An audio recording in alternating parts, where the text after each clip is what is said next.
ఏడాదికి $1.2 మిలియన్ ఇచ్చే ఉద్యోగం ఉంది. చేసేందుకు సిద్ధమా? ఒక లైట్ హౌస్ నిర్వహణ చూసుకోవాలి. ఏడాదికి 30 కోట్ల జీతం. మీకు నచ్చినట్టు ఉండొచ్చు. ఫిషింగ్ కూడా చేసుకోవచ్చు. కావాల్సినంతసేపు నిద్ర కూడా పోవచ్చు. ఒకవేళ మీరు బొమ్మలు గీసే వాళ్ళైతే బొమ్మలు గీయచ్చు. మరి పనేమీ లేదా అంటే ఉంది. లైట్ హౌస్ లైట్ని ఆన్ చేయడం, ఆఫ్ చేయడం. అప్పుడప్పుడు ఏమైనా ప్రాబ్లమ్స్ వస్తే అది పాడైతే దాన్ని మార్చడం. ఓ ఇంతేనా అని అనుకునే వాళ్ళు, అక్కడ పని చేయగలం అని అనుకునే వాళ్ళు, సిద్ధమే అని అనుకునే వాళ్ళు అక్కడ వాతావరణం గురించి కూడా తెలుసుకోవాల్సిందే. సముద్రం ఒడ్డున కాదు, సముద్రం మధ్యలో ఎత్తైన ప్రాప్స్కు వాయువ్య దిశలో చుట్టూ ఎలాంటి భూభాగం లేకుండా లేని బ్రిట్టాంగి అనే ప్రాంతంలో ఒక శిల మీద నిర్మించబడ్డ లైట్ హౌస్ ఇది.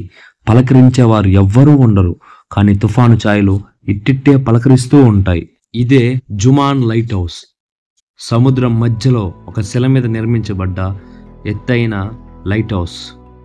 ఒక అతను అక్కడ పనిచేయడానికి సిద్ధపడ్డాడు. అలా పనిచేస్తున్న అబ్బాయికి ఒకరోజు తుఫాను ఛాయలు కనిపించాయి. తుఫాను వచ్చింది. అతను కాపాడడానికి రెస్క్యూ టీం వెళ్ళారు.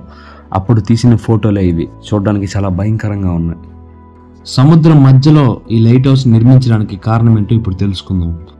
పురాతన కాలంలో రహదారులు లేని సమయాల్లో జలమార్గమే ప్రపంచ యాత్రికులకు, నావికులకు, వ్యాపారస్తులకు, దండయాత్రలు చేసే వలస పాలికులకు రవాణా మార్గంగా ఉండేది. ఏంటి ఈ సముద్ర మార్గం? కెప్టెన్ మార్షియస్ అనే నావికుడు ఉండేవాడు. ఎలాంటి సముద్ర వాతావరణంలోనైనా సరే చురుగ్గా ప్రయాణించి నేర్పు కలవాడు. అప్పట్లో ఓడలన్నీ చెక్కతోనే తయారయ్యేవి. ఒకరోజు రాత్రి మార్షియస్ ప్రయాణిస్తున్న ఓడ నీటిలో మునిగి ఉన్న రాయికి గుద్దుకుంది.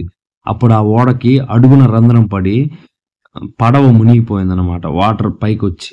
సో అప్పుడు మార్షియస్ చాలా బాగా నష్టపోయాడు.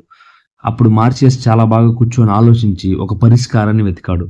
ప్రకృతి వైపరీత్యాలకి మనం ఏం ఆపలేం, కానీ జాగ్రత్త పడవచ్చు అని, లైట్ హౌస్ ప్రమాదాన్ని తెలుసుకుని జాగ్రత్త పడవచ్చు అని ఆ లైట్ హౌస్ నిర్మించడానికి సిద్ధమయ్యాడు. ఎందుకంటే ఓడ బ్రిట్టాంగి దగ్గరలో చాలా రాళ్ళు ఉండేవన్నమాట. సో ఆ లైట్ హౌస్ ఉండడం వల్ల ఎక్కడ రాళ్ళు ఉన్నాయో వాళ్ళకి ఈజీగా తెలిసేవి. చక్రవర్తి ఫెటాల్మీ అనే చక్రవర్తి ఉండేవాడు. ఆయన దగ్గర ఉన్న ఒక మంచి నైపుణ్యం కలిగిన ఒక వ్యక్తి స్టేటస్ ఆఫ్ సెనడిస్ అనే వ్యక్తితో మాట్లాడి సముద్ర బ్రిట్టాంగి వద్ద లైట్ హౌస్ నిర్మించడానికి సిద్ధపడ్డారు. అయితే అప్పటి కాలంలో లైట్ లేదు కాబట్టి వాళ్ళు అక్కడ ఒక పెద్ద ద్వీపం అంటించి నూనెను పోస్తూ కట్టెలు వేస్తూ ఆ దీపాన్ని మండించేవారు. రాను అక్కడ ఎలక్ట్రికల్ లైట్ని సిద్ధం చేశారు. అయితే అక్కడ పనిచేసే వారికి 30 కోట్ల జీతం.